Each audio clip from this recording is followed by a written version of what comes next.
Hello மகளே, ரொம்ப நாளாவே என்னோட ஒய்ஃப் சினிமாக்கு போகலாம், அங்கே போகலாம், இங்கே போகலான்னு கேட்டுக்கிட்டே இருந்தாங்க. நானும் எவ்வளவோ எஸ்கேப் ஆக பார்த்தேன். ஆனால் இன்னைக்கு வேற வழியே இல்லாமல் மாட்டிக்கிட்டேன். இதில் என் ஃப்ரெண்டு வேற கட்டா குஸ்தி படம் நல்லா இருக்கு, கண்டிப்பாக நீ போய் பாரு, உனக்கு ரிலேட்டடான நிறைய சீன்ஸ் வேற இருக்குது அப்படின்னு வேற சொல்லிட்டான். சரி, அவனும் இவ்வளவு சொல்றானேன்னு நாங்கள் 2 பேரும் கிளம்பிட்டோம். அப்படியே ஜாலியாக பேசிக்கிட்டே பலனும் வந்தாச்சு. பல்லடம் பக்கம் வரவங்க கொஞ்சம் கவனமா வாங்க. இப்போ புதுசாக ஆட்டோமேட்டிக்காக வெஹிக்கல்ஸ் எல்லாம் செக் பண்ற கேமரா வச்சிருக்காங்கன்னு கேள்விப்பட்டேன்.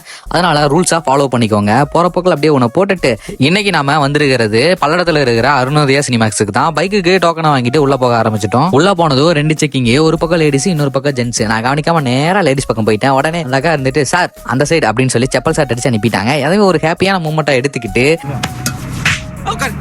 அடுத்து எஸ்கலேட்டர்கிட்ட வந்துட்டேன். எஸ்கலேட்டரில் வாங்கினே என் ஒய்ஃபை கூப்பிட்டே இருந்தேன். ஆனால் வரமாட்டேன், பயமாக இருக்குன்னு சொல்லிக்கிட்டே இருந்தாங்க. சரி, நான் எஸ்கலேட்டரில் போகிறேன், நீங்கள் லிஃப்ட்டை பிடிச்சி வந்துருங்க அப்படின்னு சொல்லிட்டு கிளம்பிட்டேன். இதுக்கெல்லாம் எனக்கு வீட்டுக்கு போய் ஒரு நடந்துச்சு. அந்த என்ன சம்பவம் மட்டும் கேட்காதீங்க.